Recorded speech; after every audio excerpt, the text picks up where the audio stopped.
آپ کی سوچنے کی بات نہیں ہے. یہ جو آدمی انصاف کرتا ہے اپنے عمل سے، اللہ اس کی زبان پر انصاف کی بات جاری کر دیتا ہے، چاہے باہر اس کا ماحول کتنا بھی خوشگوار ہو. اصل بات اللہ انصاف کرنے والے کی زبان سے انصاف جاری کرتا ہے. حضرت جی مولانا سعد صاحب سن 1965 کو بنگلہ والی مسجد بستی نظام الدین نئی دہلی میں مولانا محمد ہارون کاندھلوی رحمۃ اللہ علیہ کے گھر میں پیدا ہوئے. ان کی بسم اللہ سن 1392 ہجری میں والد مرحوم مولانا محمد ہارون رحمۃ اللہ علیہ نے اپنے آخری حج کے دوران حضرت مولانا سید ابو الحسن علی میاں ندوی رحمۃ اللہ علیہ سے ریاض الجنہ میں کروائی تھی. قربان جائیں اس مقام کے تقدس پر، اس معلم کی برگزیدگی پر اور اس نبی کے دامن پر جس کو تھامتے ہوئے انہی کے روضے کے سائے میں حضرت کی بسم اللہ ہوئی. محترم دوستو، یہ وہی مولانا سعد ہیں کہ جن کی پیدائش سے پہلے مولانا محمد یوسف کاندھلوی رحمۃ اللہ علیہ نے اپنے بیٹے مولانا محمد ہارون کاندھلوی رحمۃ اللہ علیہ سے فرمایا تھا کہ بیٹا غم مت کرو، میرا بدل آنے والا ہے. مولانا عبید اللہ بلیابی رحمۃ اللہ علیہ نے مولانا سعد صاحب کے بچپن کے بارے میں فرمایا تھا کہ اگر کسی کو صحابہ کا بچہ دیکھنا ہے تو سعد کو دیکھ لو. مولانا اظہار الحسن صاحب کاندھلوی رحمۃ اللہ علیہ نے حضرت جی مولانا سعد صاحب کے بچپن میں فرمایا تھا کہ تبلیغ کا مجدد پیدا ہو گیا. اللہ اکبر.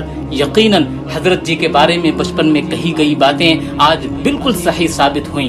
بہرحال ان کی پیدائش سے 1 ماہ قبل ان کے دادا محمد یوسف کاندھلوی رحمۃ اللہ علیہ کی وفات ہو چکی تھی اور پیدائش کے 8 سال بعد ان کے والد مولانا محمد ہارون کاندھلوی رحمۃ اللہ علیہ کا بھی انتقال ہو گیا. چنانچہ ان کی پرورش و تربیت والدہ نے اور نگرانی و سرپرستی ان کے نانا محمد اظہار الحسن کاندھلوی، مولانا محمد زکریا کاندھلوی اور تبلیغی جماعت کے اس وقت کے امیر حضرت مولانا محمد انعام الحسن کاندھلوی نے کی. محترم دوستو، مولانا اظہار الحسن کاندھلوی سے مولانا سعد صاحب کا اصلاحی تعلق تھا. عالمی شہرت یافتہ مدرسہ کاشف العلوم دہلی میں اعلیٰ دینی تعلیم حاصل کرتے ہوئے سن 1987 یا سن 1985 میں مولانا سعد کی فراغت ہوئی. حضرت کو اپنے زمانے کے علم و ہدایت کے کئی آفتاب و ماہتاب سے علم دین حاصل کرنے کا موقع بھی ملا. مثلا مولانا انعام الحسن کاندھلوی، مولانا اظہار الحسن کاندھلوی، مولانا عبید اللہ بلیابی، مولانا الیاس صاحب بارہ بنکوی وغیرہ. ایک لمبی مدت سے مولانا سعد صاحب مدرسہ کاشف العلوم میں سنن ابی داود کا درس دیتے رہے ہیں. حضرت کے فطری صلاح و تقوی اور امت کے تئیں درد مندی کے جذبے کو دیکھتے ہوئے محض 19 سال کی عمر میں ہی بزرگوں نے خلافت سے نوازا. آسمان تصوف کے 2 درخشندہ ستاروں نے حضرت کو خلافت دی. امام دعوت حضرت مولانا ابو الحسن علی میاں ندوی رحمۃ اللہ علیہ نے اور بزرگ مرکز مولانا افتخار الحسن کاندھلوی رحمۃ اللہ علیہ نے. یہ اللہ کا فضل ہے، بے شک جسے چاہتا ہے عطا کرتا ہے. جیسے محی السنہ حضرت مولانا ابرار الحق صاحب ہردوئی رحمۃ اللہ علیہ کو ان کے زمانے کے امام تصوف اور مجدد دورہ حکیم الامت حضرت مولانا اشرف علی تھانوی نے صرف 22 سال کی عمر میں خلافت سے نوازا.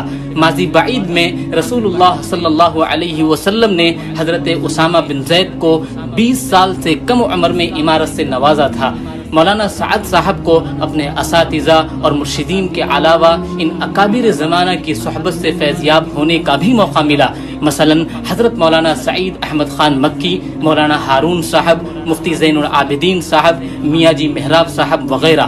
ایمان کی تکمیل کرتے ہوئے مولانا سعد صاحب کاندھلوی نے سن 1990 میں نکاح فرمایا.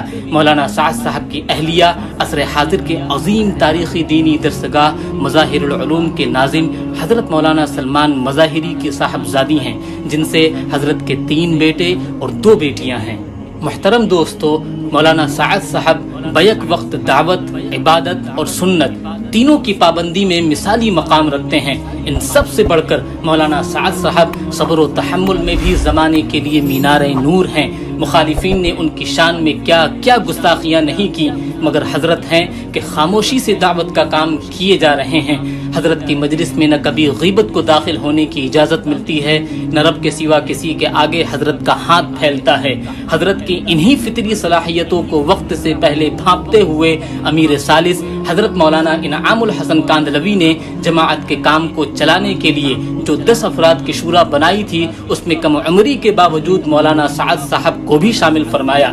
شورا کے زمانے میں حضرت جی مولانا سعد صاحب بارہا فیصل بنے اور اس وقت جبکہ شورا کے تمام اکابر اپنے اس اولو العزم ساتھی کو امت کی نگرانی و رہنمائی کے لیے تنہا چھوڑ کر اللہ کے راستے میں ہمیشہ کے سفر پر نکل پڑے، تب حضرت مولانا سعد صاحب نے عظیم ہمت و شجاعت کا مظاہرہ کرتے ہوئے کاندھے کو توڑنے والے، جسم کو لاغر اور کمزور کرنے والے اس کار عظیم کی ذمہ داری کے لیے اپنی ذات کو بحسن خوبی پیش کیا۔ اللہ آپ کے خیرات کو قبول فرمائے، حسنات کو جاری و ساری فرمائے۔ دعوت و تبلیغ کی لائن سے آپ نے جو خدمات پیش کی ہیں، یقیناً ان خدمات کو قیامت تک یاد رکھا جائے گا۔ محترم دوستو، دعا ہے کہ اللہ تعالی حضرت مولانا کے سایہ شفقت کو ملت اسلامیہ پر خصوصاً اور عالم انسانی پر عموماً تا دیر قائم رکھے۔ محترم دوستو، ویڈیو پسند آنے پر لائک، شیئر، سبسکرائب ضرور کریں۔ والسلام علیکم ورحمۃ اللہ وبرکاتہ۔